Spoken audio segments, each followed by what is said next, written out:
안녕하세요. 책 읽어주는 에젤 강미경입니다. 박종배 목사님은 원래 여의도 순복음교회 수백 명 부목사님들 중에서 단연 두각을 나타내며 잘 나가던 분이었습니다. 그러던 어느 날 강릉에 가서 개척하라는 하나님의 음성을 듣고 순종했지만 10년 동안 생계를 위해 대리운전, 택배일 등을 하시며 성도들의 고단한 삶을 체험하셨습니다. 개척교회 목사님들의 필독서 넵 고객님 대리운전 목사입니다를 소개합니다. 오살리 기도원에서 사역하던 시절 상담실을 정리하고 막 나오려는데 60대 남성이 초췌한 몰골로 들어섰다. 저 목사님 끝날 시간 다 됐는데 와서 죄송합니다. 아 괜찮습니다. 앉으시죠. 머뭇거리던 남자는 내가 권유한 소파에 앉았다. 얼굴이 시커먼 걸로 봐서 평소에 술을 많이 드시겠구나 싶었다. 옷에서 찌든 담배 냄새도 풍겼다. 잘 오셨어요 성도님. 내 환대에 그는 굳은 표정이 풀리면서 사연을 털어놓기 시작했다. 목사님, 제가 한때는 직원들도 수십 명 둔 중소기업을 운영했던 사람입니다. 한마디로 잘 나갈 때가 있었지요. 당시 아내 모르게 사귀던 여자가 있었는데 어느 벤처기업에 투자하면 상당한 수익이 난다고 집요하게 꼬시는 바람에 제가 귀가 좀 얇거든요. 그냥 말을 듣지 말았어야 했는데 남자는 그때 일이 떠오르는지 말을 잇지 못했다. 제가 그 여자한테 30억을 털렸습니다. 그 말과 함께 남자는 고개를 푹 떨궜다. 네? 30억을요? 그땐 내 눈에 뭐가 씌었나 봐요. 그 많던 돈을 몽땅 사기당하고 수중에 3천만 원을 쥐고 있었습니다. 허참 인생이 꼬이려니까 그런지 그것도 찜질방에서 만난 중국 교포 여자한테 성폭행범으로 몰려서 합의금으로 다 털렸어요. 아내에겐 벌써 이혼당했고요. 아들 하나 있는데 전화번호를 바꿔버렸더라고요. 내가 어쩌다 이 지경까지 됐는지. 기도원에 올라와서 주머니를 뒤져보니 5천 원 있네요. 남자는 처량한 자기 신세가 기막힌지 울먹였다. 그는 일주일 금식 기도를 한 후 한 달 넘게 기도원에 머물면서 술, 담배를 끊었다. 시커멓던 얼굴에 혈색이 돌기 시작했다. 말씀과 기도를 통해 성령께서 그의 상처를 어루만져 주셨다. 그와 상담하고 한 달이 지난 어느 날 다시 그가 나를 찾아왔다. 손에는 음료수 상자가 들려 있었다. 아이고 무슨 돈이 있다고 이런 걸 다 사오셨어요. 목사님, 저 오늘 오후에 하산합니다. 그러세요? 어디 거처를 정하셨나요? 네, 우연찮게. 아니, 하나님께서 인도해 주신 거죠. 기도하러 올라오신 목공일 하는 분을 만났습니다. 먹고 자면서 일 배우며 월급도 받기로 했어요. 평소 험한 노동은 안 해보셨을 텐데 감당할 자신 있으세요? 남자의 말투에 굳은 결단이 묻어났다. 목사님, 저는 정신 좀 차려야 합니다. 그동안 부모님이 물려주신 재산으로 흥청망청 편하게 살았지요. 기도원에 올라와서 하나님을 제대로 만났고 이제 술, 담배도 완전히 끊었습니다. 담배 피고 싶은 생각 전혀 안 나고요. 술을 떠올리면 구역질부터 납니다. 이제 땀 흘려 벌면서 남은 인생은 성실하게 살고 싶네요. 네, 성도님이 기도원에 올라와서 금식 기도하고 성경 읽고 예배드리며 하나님의 은혜를 간구하니 성령님께서 일하셨네요. 할렐루야. 목사님, 이런 게 성령 충만이겠지요? 일단 마음이 평안해지니까 삶의 의욕도 생기고요. 인생 100세 시대에 이제 나이 60인데 마음 먹으면 살 수 있겠더라고요. 진작에 나 혼자 발버둥 치지 말고 하나님께 기도하며 매달렸더라면 고통의 늪에 빠져 허우적대는 수고와 시간을 줄일 수 있었을 텐데 하는 후회가 듭니다. 목사님, 그동안 기도해 주시고 마음 써주셔서 정말 감사해요. 그가 내려가고 한 달쯤 지났다. 경비실에 가보니 커피 세트와 메모지가 놓여 있었다. 목사님, 휴무라고 해서 여기 맡기고 갑니다. 저는 목사님의 기도에 힘입어 잘 적응하며 재미있게 일하고 있습니다. 지나고 보니 고난이 축복이라는 말이 실감나네요. 제가 안 망했더라면 진짜 인생 망칠 뻔했습니다. 하하하. 항상 건강하세요. 나도 지난 날을 회상해보면 삶의 절벽에 서 있을 때 기도의 간절함이 달랐다. 기도의 농도가 평소와 확연한 차이가 있었다. 커피로 친다면 에스프레소다. 사는 게 막막하여 쓰고도 진한 기도를 쏟으며 몸부림칠 때 오히려 하나님은 더 가까이 와 계셨다. 이스라엘 자손이 고된 일 때문에 탄식하며 부르짖으니 고된 일 때문에 부르짖는 소리가 하나님께 이르렀다. 출애굽기 2장 23절. 오랜만에 만난 서집사와 카페에서 서로의 안부를 물었다. 목사님, 개척교회 섬기시느라 고생이 정말 많으시네요. 대리운전에 택배일까지 하시며 사역하신다는 게 참 힘드시죠? 진심이 묻어나는 그의 말이 내게 위로가 되었다. 아참, 집사님, 장로 장립 받지 않으셨나요? 내 질문에 서집사가 컵을 만지작대며 쑥스럽게 웃었다. 그게 참, 하나님께서 저는 장로 직분 받지 말고 그냥 안수집사로 봉사하기를 원하시나 봐요. 허허. 아니, 그게 무슨 말씀이세요? 집사님보다 한참 후배인 도집사도 작년에 장로 받았잖아요. 서집사님이 성품으로 보나 신앙 연수로 보나 또 주변의 평판으로도 신앙에 귀감이 된다는 걸 다 아는 사실인데요. 이제 장로 직분 받으시고 더욱 모범을 보여서 하나님께 영광 돌리는 삶도 의미 있지 않겠어요? 내 말에 서집사의 얼굴이 어두워졌다. 사실은 이번에 장로 신청 서류는 다 냈습니다만 3년 합산 11조 액수를 쓰는 난이 있었어요. 제가 여기 미달이 되었어요. 3년 전까지만 해도 그 이상의 넉넉한 11조를 했었는데 다니던 회사가 부도나고 졸지에 실업자 신세가 되다 보니 수입이 많이 줄었고 그러니 11조가 줄어드는 건 당연하지요. 목사님, 솔직히 마음이 상하더라고요. 저를 아끼는 선배 장로님이 11조 부족한 금액과 그 외 장로 장립 시 드는 비용 3천만 원도 무이자로 빌려주시겠다고 하는데 마음이 영 안 내키더라고요. 목사님, 솔직히 교회에서 장로 되는데 왜 수천만 원이 들어야 합니까? 거기에 대한 성경적 근거가 있는 건가요? 제가 주변 불신자들에게 전도하다 보면 꼭 이런 얘기를 듣곤 합니다. 교회도 돈이 있어야 다니지? 그런 사람에게 아니다. 예수님은 가난한 자의 친구가 되어주셨다며 답하곤 했는데 솔직히 요즘엔 그 얘기를 자신 있게 못하겠더라고요. 오히려 그들의 말이 맞는 것 같다는 생각이 듭니다. 목사님, 돈 없으면 장로 못하겠더라고요. 서집사는 가정도 모범적이고 신앙생활도 참 성실하게 하는 분인데 단지 돈이 없어 장로가 못 된다는 게 말이나 되는가? 구경하는 극장은 돈 없으면 못 들어가도 예배하는 교회는 돈 없이도 얼마든지 올 수 있는 곳이다. 돈 없어서 갈 수 없고 돈 없다고 사람 무시하는 교회는 가난하고 힘없는 사람들의 친구가 되어주신 주님을 무시하는 가짜 교회다. 돈 없어도 삶의 모범이 되는 사람이 장로 되는 교회가 진짜 교회요. 주님이 주인 되시는 교회다. 대리운전을 하다 보면 우리나라에 외제차가 참 많음을 실감한다. 강릉에 3대만 있다는 영국의 명차 벤틀리. 안녕하세요 고객님, 어디로 모실까요? 이 차 몰아봤어? 처음부터 반말이다. 네, 그럼요. 경포 교동으로 가지. 네. 여기 업체는 기사들 운전교육을 안 시키고 내보내나 봐. 무슨 불편한 일이라도 있으셨나요? 당신이 지금 3번째 바뀐 기사야. 앞에 기사 둘이 왔었는데 이 차 작동법을 몰라. 그러면서 무슨 대리운전을 한다고 해? 룸미러로 보니 70대 같았다. 적어도 기본적인 작동법은 알고 나와야 하는 거 아닌가?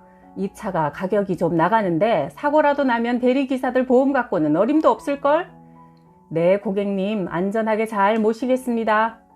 손님이 가면서 콜센터로 전화를 했다. 역시 반말이다. 아, 난데 앞으로는 이 기사만 내 차 몰게 해. 그중 제일 나쁘먼. 아까운 2 사람은 내 차 사이드 미러를 못 펴. 기사들 교육 좀 잘 시켜. 완전 명령조로 자기 말만 하고 전화를 끊었다. 차가 좋긴 좋았다. 코너링 구간에서 좌석 시트가 운전자 등허리를 포근히 감싸준다. 속도를 내도 참 유연하다. 무거운 감이 전혀 없다. 밟는 대로 쭉쭉 나간다. 차주가 개고 차가 사람 같네. 지하에 부드럽게 차를 댔다. 와, 차 좋다. 이게 내 차라면. 딱 3초 동안 내리기 싫었다. 차 욕심이 났다. 내 뒤에 차주가 타고 있는데 어림도 없는 생각이었다. 사장님, 다 왔습니다. 수고하셨습니다. 깜빡 졸고 있던 차주가 수고했어. 앞으로 내 차는 당신만 몰아. 나는 대답을 안 했다. 요금은 7,000원입니다.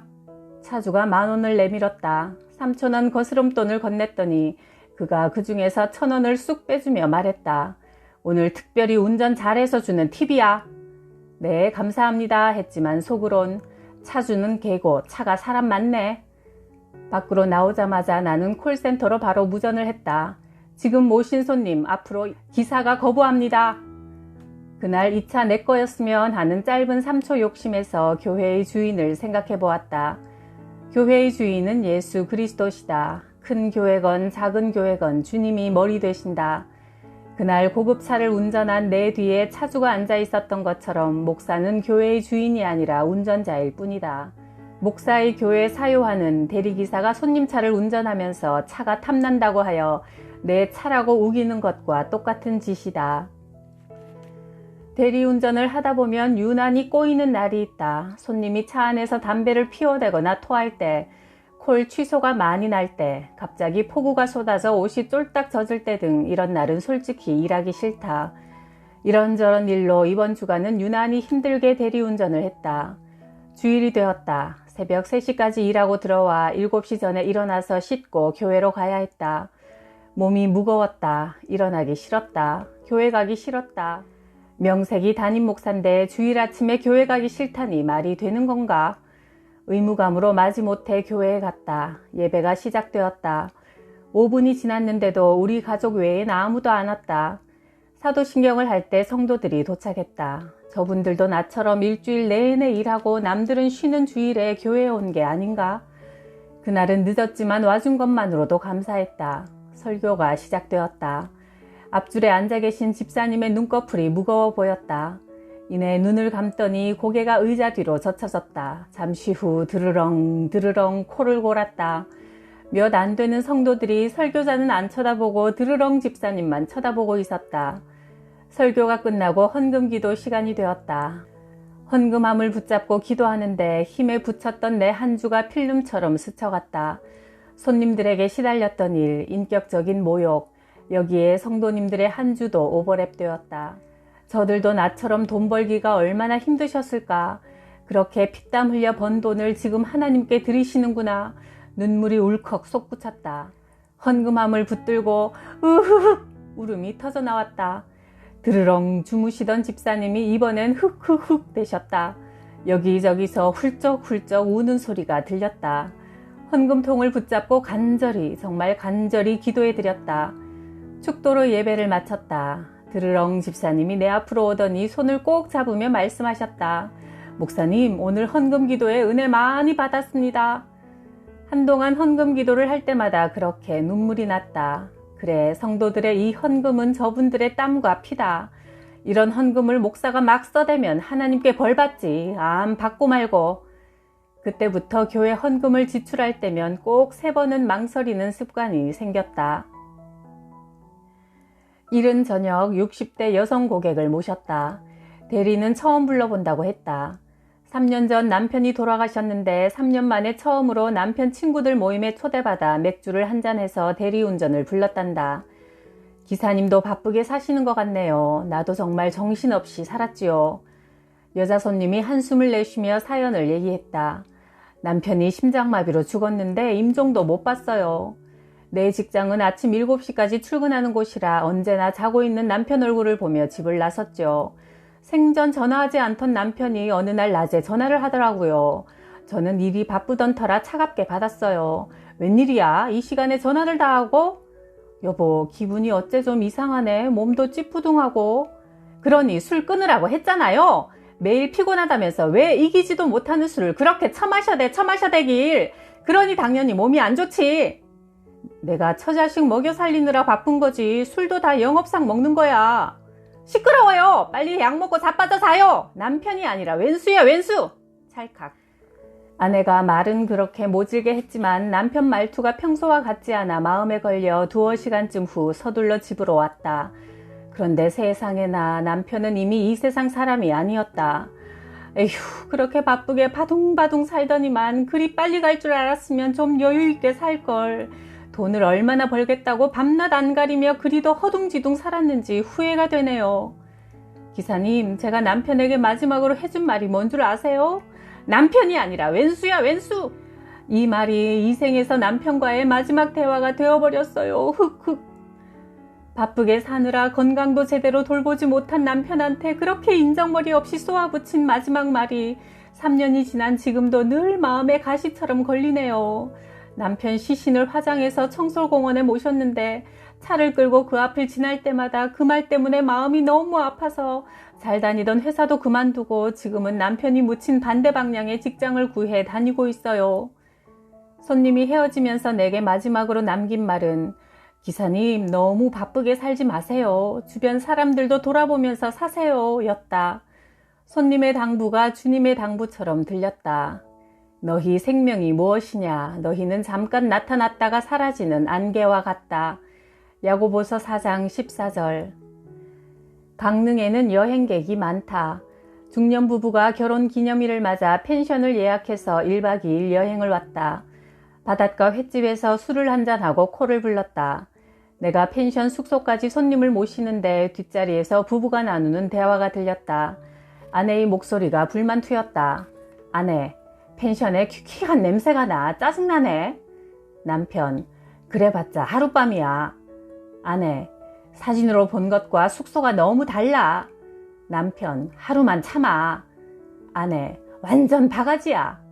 남편, 거참 내일 집에 가잖아. 여행객은 한 곳에 오래 머무르지 않는다. 펜션이 마음에 든다고 해서 자기 돈 들여 그곳에 최신 냉장고 들여놓고 벽지 새로 바르지 않는다. 여행객은 숙소에 비치된 벽걸이 TV, 고급 에어컨 등이 아무리 좋아도 아 좋구나 하고 말지 뜯어가지 않는다. 여행객은 숙소가 좀 불편하고 음식이 입에 안 맞아도 그럭저럭 넘어간다. 길어야 며칠 후 떠나니까. 여행객은 멋진 경치나 맛있는 음식을 찍어 SNS에도 올리며 자랑하지만 그러다 때가 되면 어김없이 다 집으로 돌아간다. 성경은 분명하게 말씀한다. 이 세상이 다가 아니다. 우리의 본향은 천국이며 우리의 시민권은 하늘에 있다. 이 땅은 그저 잠시 여행하는 펜션 같은 곳이다. 예수를 믿고 영생을 선물 받은 자는 이 땅에서 영원히 살 것처럼 미련두지 않는다. 소유에서 자유롭게 단순하게 산다. 차가 도착지에 섰다. 즐거운 여행 되세요. 감사합니다. 네, 기사님도 수고하셨습니다. 펜션에 도착한 아내가 속이 상했는지 남편을 앞서 종종 걸음으로 들어가면서 큰 소리로 외쳤다. 그래, 내일이면 집에 간다. 우리도 곧 집에 돌아갈 테니까요. 하나님께 또 가까이 있는 사람들에게 우리가 가진 것을 나누고 사랑을 표현하면서 살아갑시다. 구독, 좋아요, 댓글로 사랑을 표현해 주셔서 감사해요.